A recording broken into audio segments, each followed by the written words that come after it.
everyone. Thanks for coming out today. I'm Stephanie, and you're at the Western Antique Airplane and Automobile Museum, for those of you who forgot between the front door and all the way back here. We are pleased to announce our special book talk and speaker today, Amber Smith. Judy was really excited when she heard Amber was going to be in the area because Amber learned how to fly over here at the Ken Jurgensen Airfield. So it's a little bit of a homecoming before she goes off and does more fantastic things in the world. We've got a short video that'll introduce Amber, and then she'll get right down to it. And once again, thank you all for coming. The sound of its rotors buzzing overhead can mean the difference between life and death for those on the ground. It flies low and fast, requiring poise and precision from its master pilots in the heart of close-quarters combat. It's a weapon, a lifeline, a savior, and a teacher. Its pilot, former Chief Warrant Officer 2, Amber Smith. Raised in a household that commanded the skies for generations. Forged in the premier Kiowa unit of the 101st Airborne Division, and respected for her unrelenting pursuit of excellence and mastery. The Kiowa warrior taught Amber self-confidence under immense pressure, and embraced the suck attitude during life's inevitable setbacks, and a warrior's ethos that fuels her continued drive to serve. Even after multiple deployments in cockpits over Iraq and Afghanistan, Amber continues the fight today, bringing her unique perspective to the national debates on foreign policy and national security. She's a voice for today's veterans, and now she's bringing her heart-pounding stories and life-changing lessons to the pages of her new memoir. This is her war. This is her life. This is Danger Close.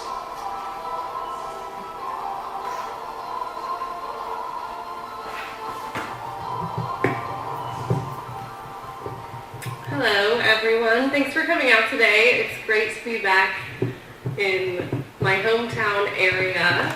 It's always great to be back, especially where I spent so much of my time on the runways and taxiways out here. So it's always fun to get back, and especially this museum. I'm so impressed. It was not like this the last time I was here, so it's absolutely incredible. So thank you very much for hosting this event here today.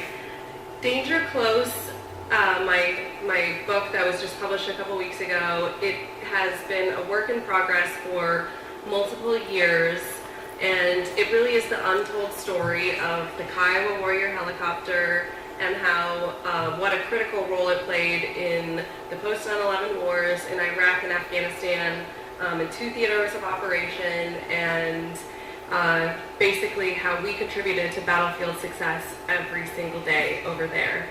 And a big driving factor of me telling this story is that so many Americans know about the Black Hawk, they know about Apaches, they're familiar with what their mission is and what they do, and there's some Hollywood movies about them, but very few people know about the Kiowa Warrior and its pilots and what we contributed.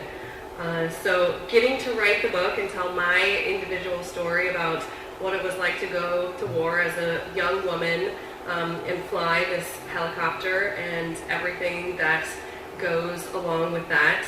And it was a great experience for me to write it myself.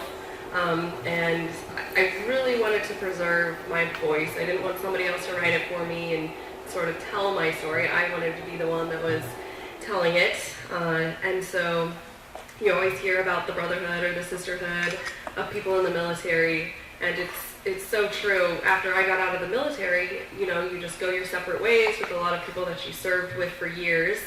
But I needed to interview a lot of my pilots that I flew in combat with in Iraq and Afghanistan, and when I talked to them, it was as if no time had gone by at all. And so we got to have some fun telling our old war stories. And so it was just those guys. I was so thankful to serve with those men and women who taught me so much, who, you know, had me come in as this baby pilot and worked with me and trained me up to be a pilot in command and then air mission commander. So I'm very thankful for all of their supports, not only with this book project, but throughout all of my days in the Army as well. So my actual story begins a very long time ago, right here in this area, on the Washington side, where I grew up on a farm. And you could say that flying is in my blood. So, and sort of that military patriotic upbringing was instilled in me at a very young age. And we grew up hearing the stories about our military and aviation background. My great-grandfather, he fought in the Battle of Verdun in World War I. And my grandfather was in the Army Air Corps, and he flew planes between Europe and Northern Africa. And he also flew some helicopter prototypes. And my dad was in the 82nd Airborne, and he was a paratrooper, and he went on to be a pilot for Pan Am. And then my mom was a civilian pilot back in the days when women in aviation was still extremely rare, and she had all of her ratings up to a CFII, instrument flight instructor.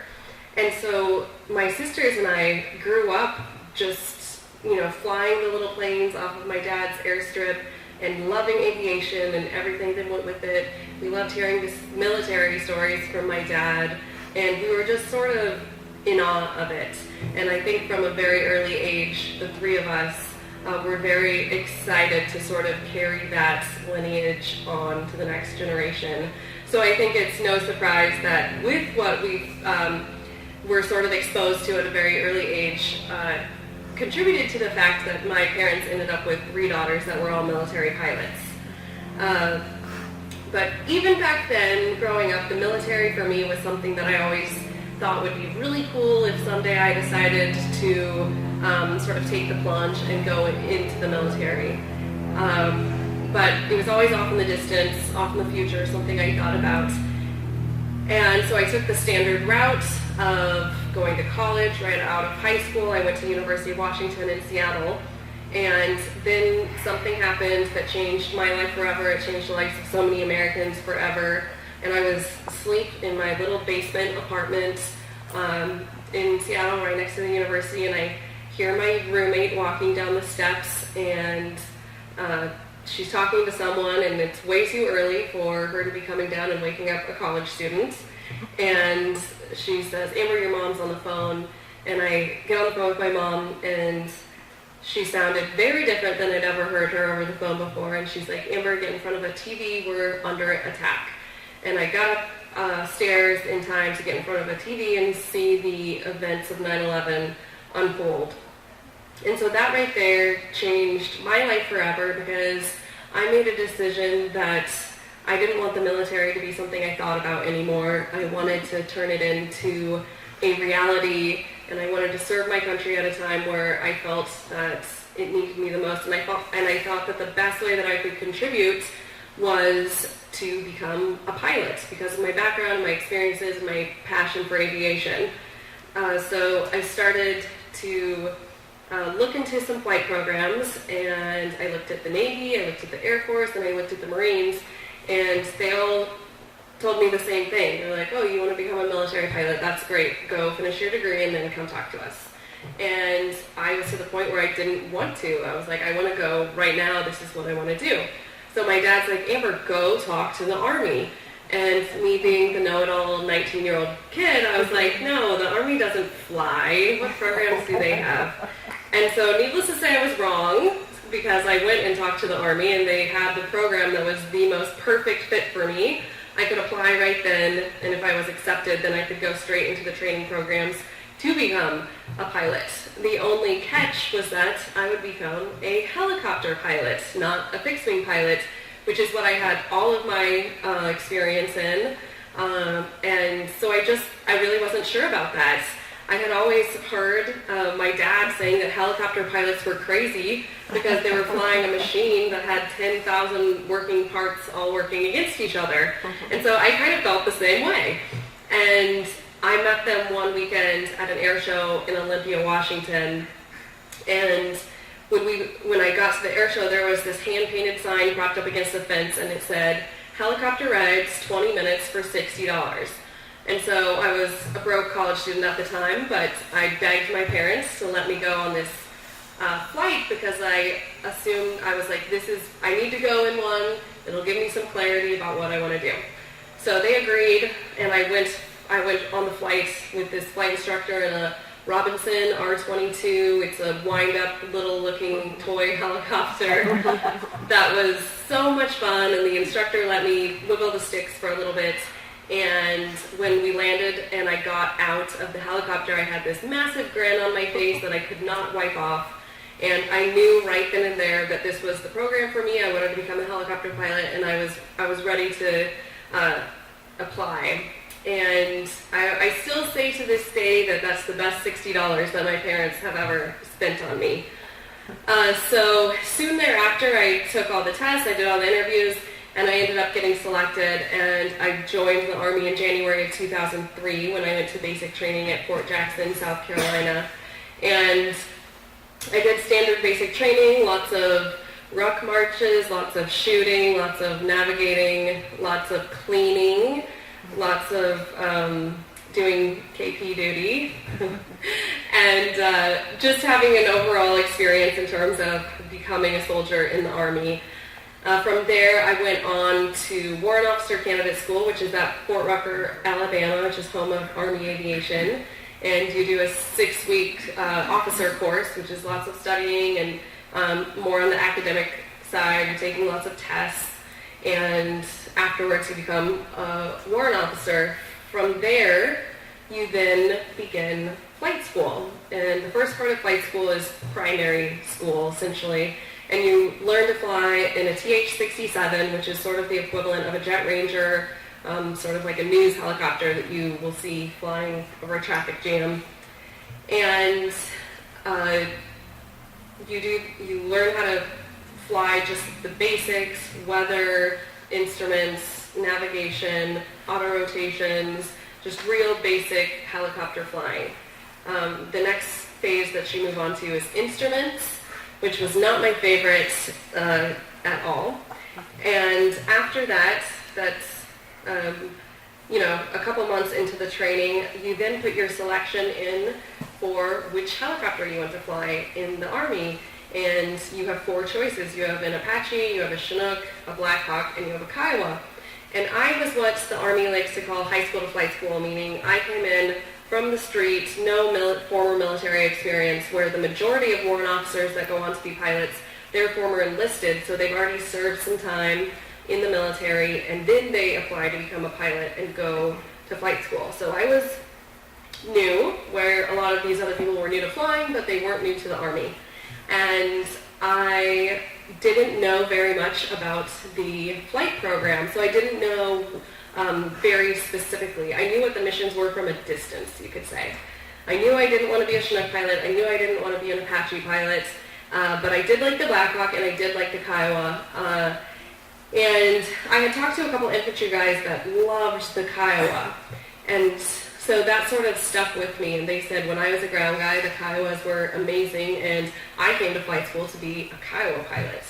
And they work so closely with the ground guys, and that's what they wanted to do. Well, I loved the Kiowa because I loved the trainer, and they sort of resemble each other in airframe structure, but that's really about it. So I was sold on the Kiowa. So the results come out, and I end up getting Black Hawks. And I was devastated at first, but I then talked myself into being the most gung-ho Black Hawk pilot that was out there. I was going to love this aircraft. It was the greatest thing in the world. Sort of everything happens for a reason. So day 1 of Black Hawk ground school, I walk into the classroom and I set my backpack down and I sit in my desk, and the classroom quiets down and the instructor goes to the front of the classroom, and there's this knock at the door. And this lieutenant pokes his head in, and he goes up to the instructor and says something to him, and the instructor says, "Which one of you is Amber Smith?" And I've been in the Army long enough now to know that when you're being singled out, that is not a good thing. And so, of course, I am terrified because I'm like, how am I getting kicked out of day 1 of Black Hawk school? I haven't even gone on a flight yet. So I grab my bag and I go outside with the lieutenant, and he says, "Miss Smith," which is what you call warrant officers verbally, "Miss Smith, you're not going to be a Black Hawk pilot, you're going to be a Kiowa pilot." And the guy that was in the Kiowa slot ended up having a medical emergency and was pulled from his slot, and I was next in line for the Kiowa. So I say that it's absolute fate that I ended up getting the aircraft that I absolutely loved. And after going through flight school and doing everything that I did for it, I'm so thankful that I got the aircraft that I was just so happy to get that aircraft. And so for those of you who aren't familiar with the Kiowa, it's an OH-58 Delta. It's a light attack reconnaissance helicopter. It has 2 seats, one for the pilot, one for the co-pilot, and we don't carry any passengers. It's all mission equipment. We're very small, very nimble. We have a thermal imaging system that sits above the rotor system. It's basically a massive camera video zoom that aids us with reconnaissance about looking off in the distance. And then we carry a 50 cal machine gun, a rocket pod that can carry high explosive rockets and some other rocket types, and then we can be configured to carry a Hellfire missiles if our mission requires it. But what makes the Kiowa so special is its mission. So we fly direct support for ground forces, so infantry, Marines, NATO forces, special forces, Iraqi army, Afghan army, you name it. I've probably worked with them. But we're there to help them out in any way that we can. So one day we might be hunting for IEDs, improvised explosive devices, which are also known as roadside bombs, in front of a convoy that we might be flying convoy security for. Other days we might be looking for the enemy in the mountains of Afghanistan. We might be calling in a medevac for wounded ground soldiers. We might be observing artillery fire, or basically when they pass fire, when they're close air support jets or bombers that are dropping bombs on enemy targets. Or we might be responding to a troops in contact, a TIC, which is when our friendly ground forces are under attack from the enemy. Basically, they're in a firefight, so they call us in to shoot an enemy target. But one of the best compliments I received was from a ground guy who said that he loves Kiowa pilots because we act and think as basically an airborne extension of the infantry. So we take great pride in protecting those guys, and every single day we make sure that the ground guy is our priority, and that's sort of the cav mentality, or the cavalry, is to make sure that those guys are taken care of. And but every day is different as a Kiowa pilot. So as soon as you take off on a mission and you fly across the wire, you sort of never know what you're going to get into. And I remember towards the end of flight school, I had my flight instructor stand up here just like I am today, and all of the students are out there, and he's like, look to your left, look to your right, not all of you are going to make it. And I didn't know at the time just how truthful that statement really was.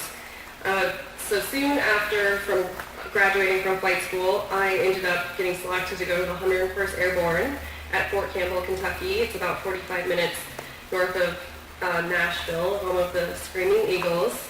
And I knew it was a great unit.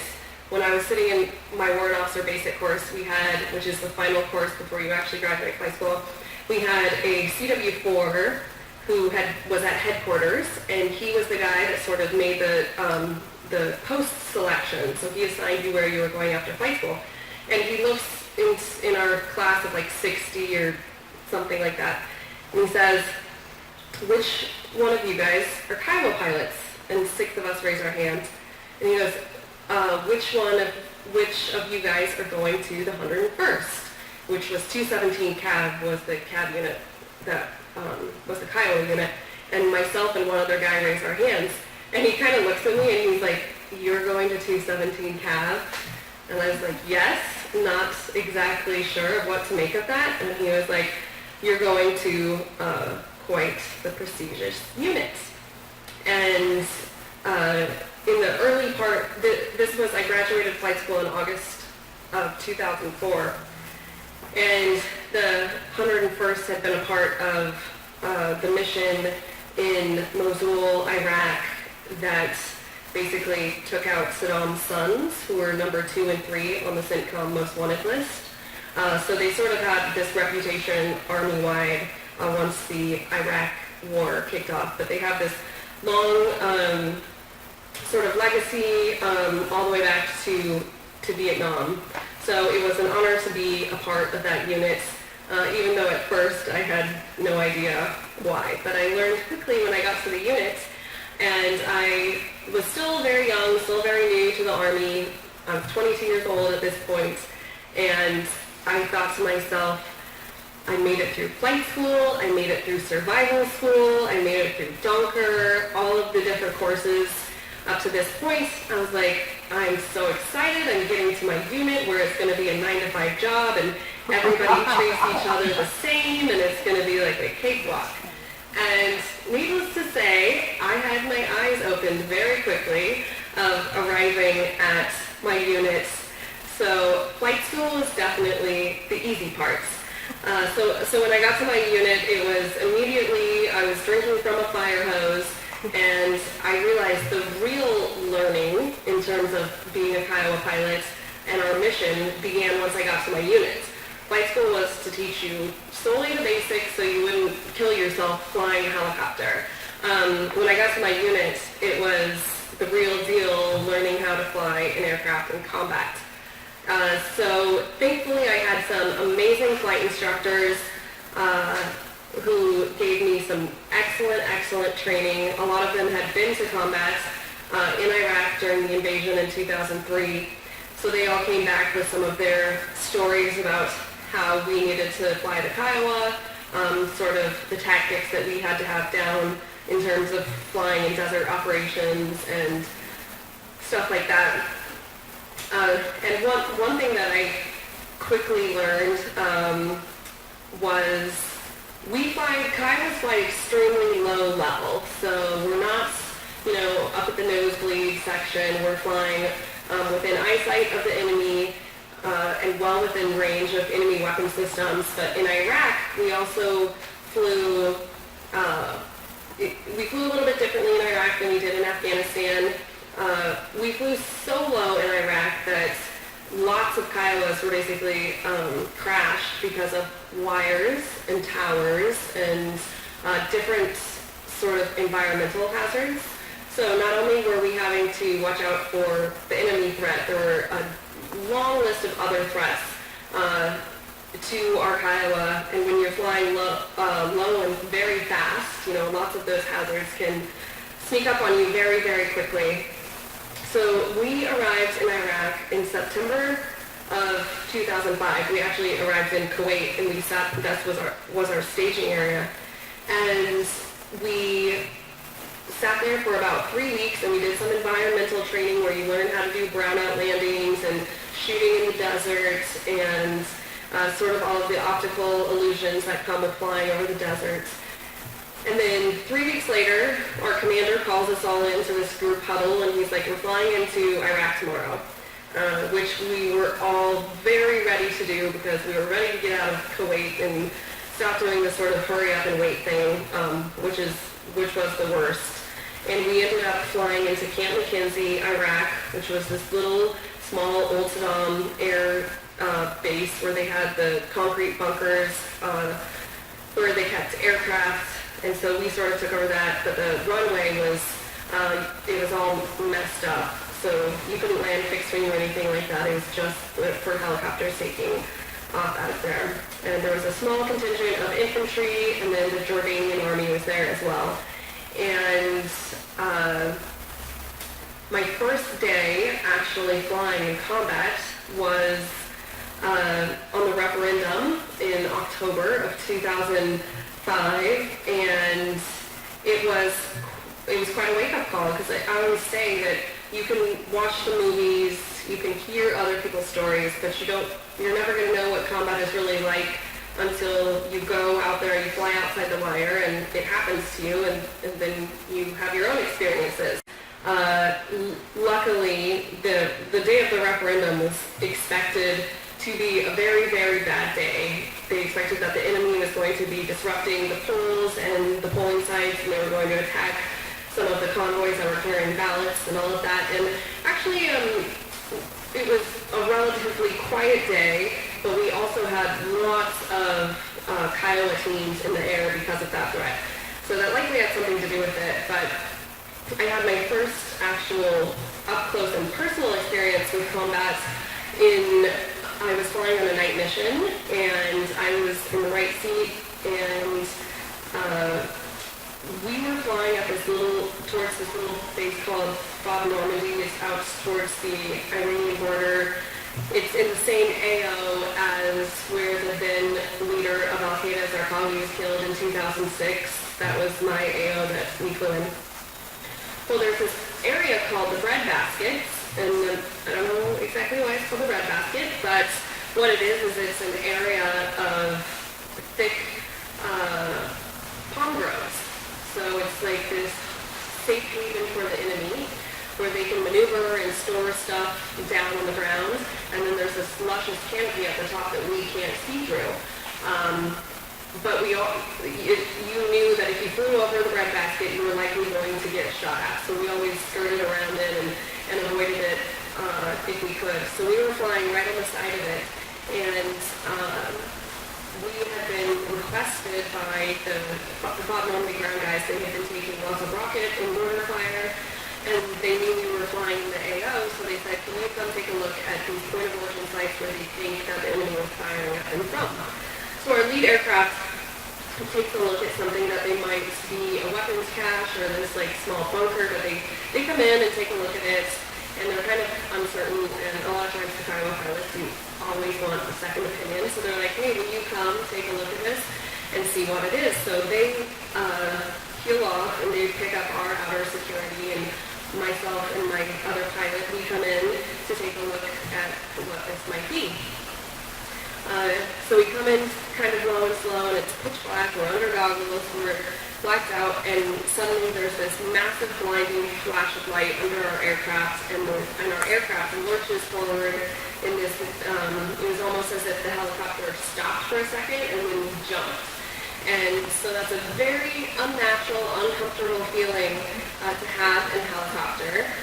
And my co-pilot, who had been in the war in 2003 during the invasion, he yells, taking fire, and we break off station away from the hot zone. And we didn't know exactly what we were shot at with or if we were hit, but we suspected something because our weapons page was out, so it was going black, and then it came back up. And so we knew that we likely had been hit with something, but we didn't know what. So we fly back to one of the parks, which is where it's a gas station. It's where you get gas, where you get ammo, stuff like that. We fly back there. It was a very long flight from where we got hit to, it really probably was only 10 minutes, but it seemed like it was at least an hour. But we made it back, and we landed, and Chris, the guy I was flying with, got out, and we looked around the aircraft, and we had gotten hit with a couple of rounds of AK-47 bullets. One ended up coming up the right side through the fuel cell, and it stopped about a foot behind my back. The other one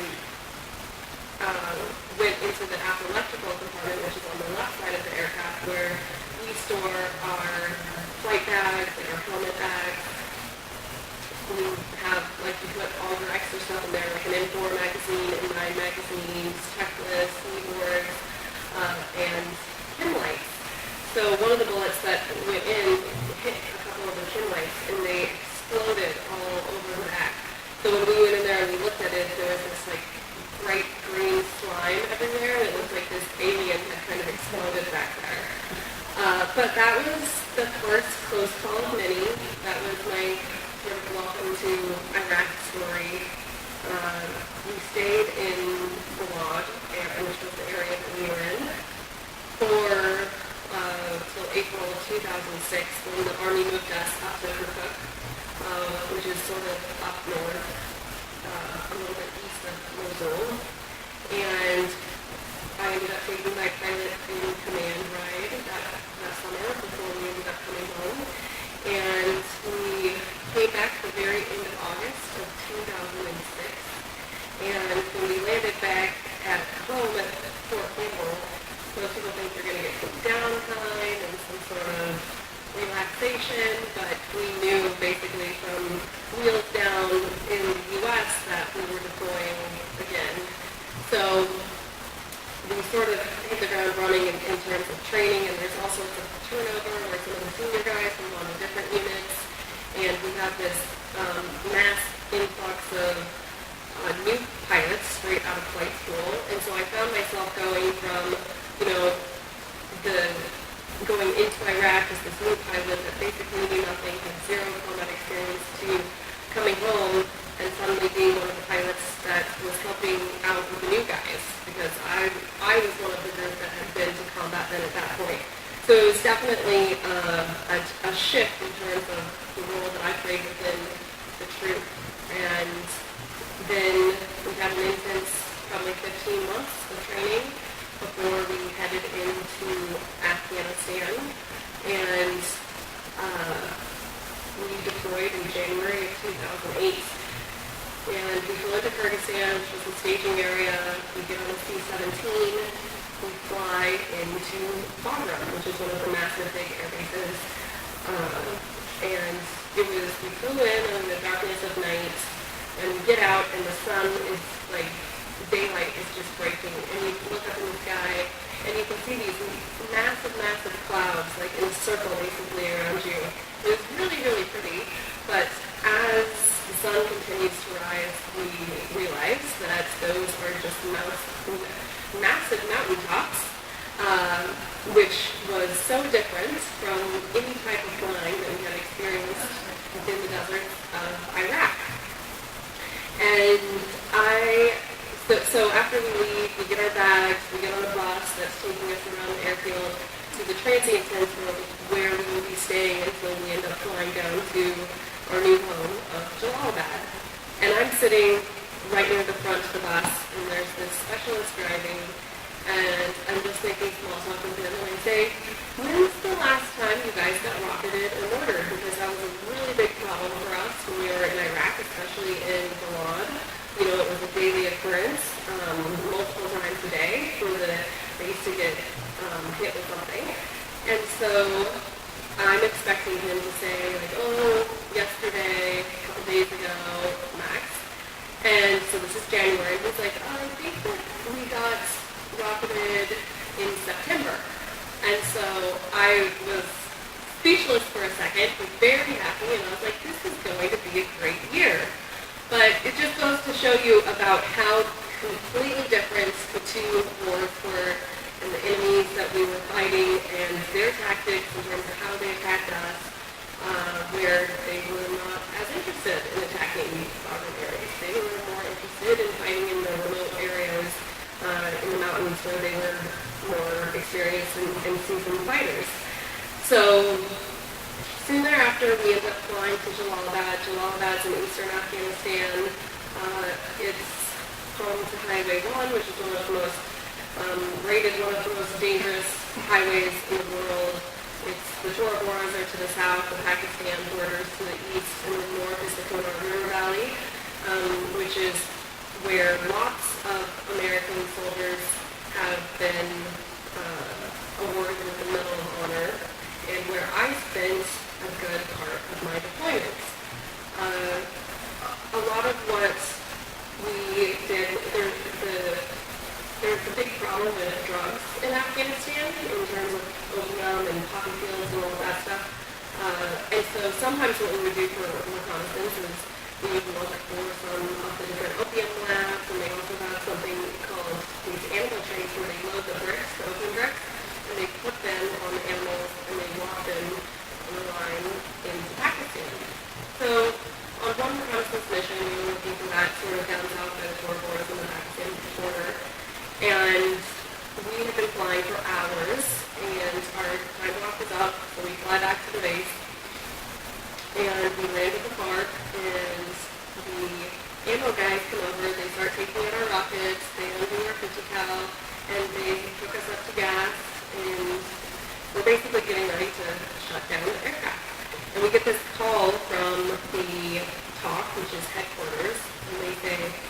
hey, there's a troops in contact at the mouth of the Cornwall River Valley in the Pesh, which was up in the Konar.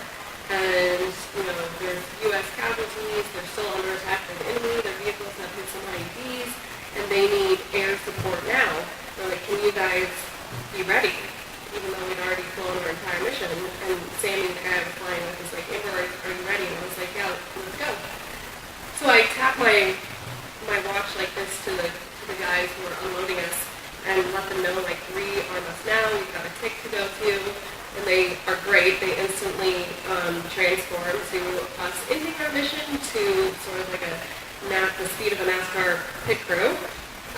So they load us back up with rockets, they finish our gas, and they do 50 cal. And I call for a direct departure from Tower out north to the Konar. And we take off, and I'm flying with this new pilot who's also in Chris. And he was new to combat as a pilot, but he'd gone on like multiple deployments, I think probably at least 4 before us in Army Ranger, so he was definitely experienced, and I was very lucky to have him.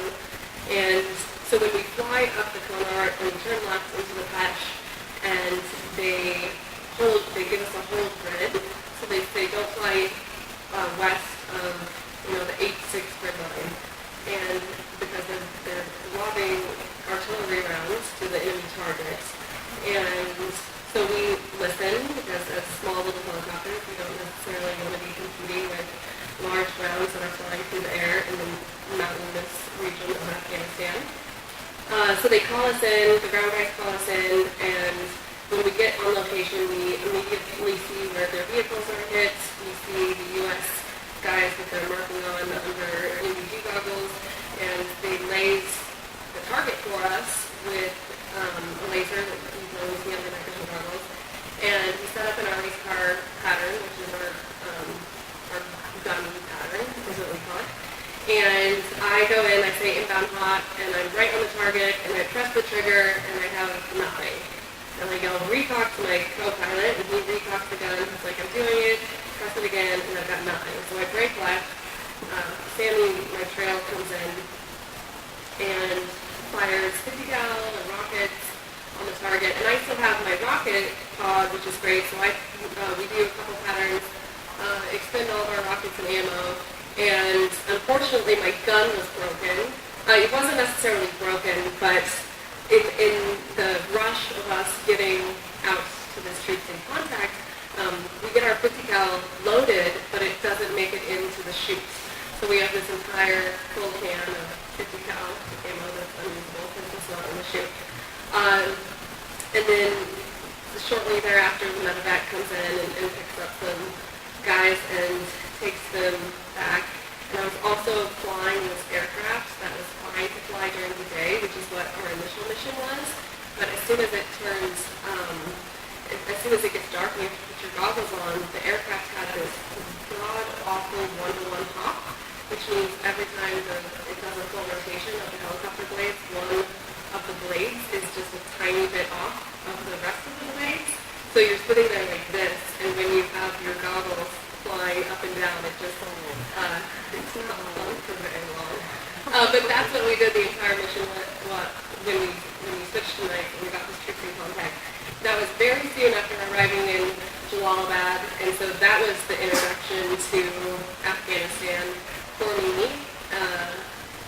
And I ended up moving to Balad sometime in July because they moved some Kiowas up to that location.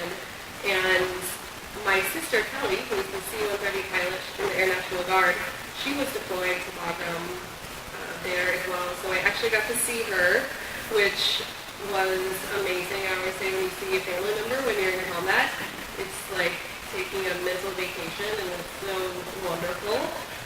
So I got to see her for a little while, and then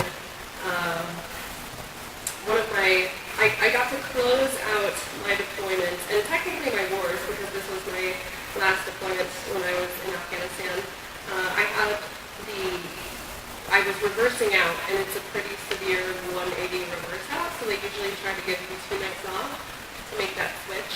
So I had my first night, and then somebody knocks on my door and says, Avery, you're going to have to fly tomorrow. And I'm like, I'm reversing figured they weren't keeping track of my days, so I was like, actually, I just had my first reverse out. And they're like, no, we know, but you're just basically going to have to suck it up and you're going to fly tomorrow. And I was like, they're like, we promised that we haven't met you or going on this mission. And so I said, okay, by that point I was intrigued by what this could be because it was super secret. They were like, we can't tell you, we promised we would, we could. So we go in the next night, I'm with all the other pilots on the mission. It was a team of 2 pilots. And none of us know what's going on. Our air mission commander for the night comes in. And he's like, sorry, I can tell you guys, but, you know, I was basically, we were sworn to secrecy for this mission. And he's like, we are flying aerial security and base security for Air Force One. So, do you remember in Iraq when President Bush went over and the journalists threw the shoe at him? It was their follow-on mission. So they were in Iraq. From there, they were flying straight into Afghanistan. Nobody knew, including us, until that night. And they closed down the airspace except for our 2 Kiowas and then Air Force One. So we did base security, we did reconnaissance like 12 hours before, and we got to be the only aircraft flown in the air as Air Force One came in on approach and landed at Bagram Air Base. And so that was such an honor to fly for the Commander in Chief, have him be in country with us. And I thought it was a pretty neat way to close out my deployments. But something else kind of cool happened at the very end. My sister Lacey, she's the Black Rock pilot, she was in the 101st with me as well, but we were in separate brigades. So I was in the 101st, she was in 159th, and her unit was replacing my unit. So I had been in Afghanistan for a year, she was coming in to replace me. So we kind of got to do the high five, she was coming in, I was going out. But I still got to see both of my sisters while I was in Afghanistan.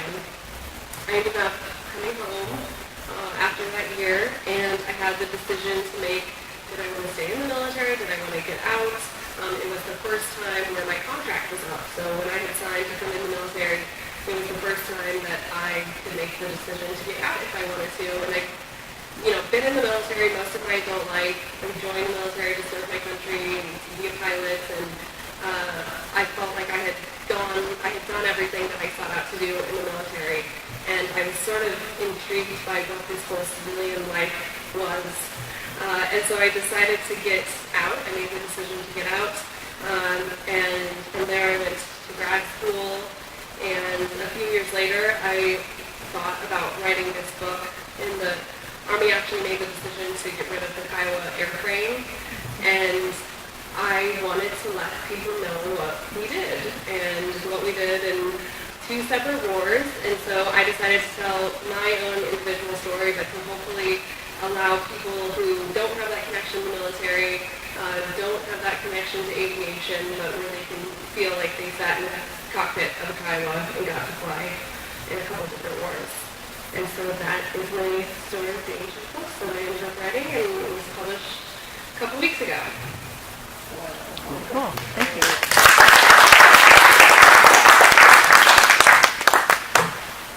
Does anybody have a question they'd like to ask? Sure. You were talking about the rotor imbalance and the goggles part. Yeah. Is there any kind of ability automatically you can slip on so you can take one hand off at least and mess with your belt? Oh, yeah. So it really is just an annoyance. And during the day, you don't notice it as much because you don't have the goggles right there, where you're just looking through little teeny tubes. So yeah, it was just like something we complained about basically. And they fixed it, the maintenance guys fixed it, but it's also sort of within their schedule because it's not something that would, if it wasn't too bad, it wouldn't run next to the aircraft so we couldn't fly it. It's just something that you sort of have to deal with. And when you get used to flying and stuff like that, you are able, and it's a 2-person cockpit, so you can trade on and off on the controls and stuff like that. So yeah. Video? So now that it's ready, do you miss flying? You still fly? I do miss flying. I would love to go flying when it's clear from the sky and sunny and during during the day and nice weather and not too windy. I would love to do that, but I thought about most pilots when they get out of the Army, helicopter pilots, they go on to be medevac pilots or, you know, police forces, stuff like that. And I looked into doing that, but in the meantime of like getting used to the hiring process in the civilian world, it was taking forever, and I had applied to grad school and got accepted in the meantime. And I knew that I would never top the flying that I did with the Kiowa and in the 101st. So I decided to just sort of leave my career flying days to the Army.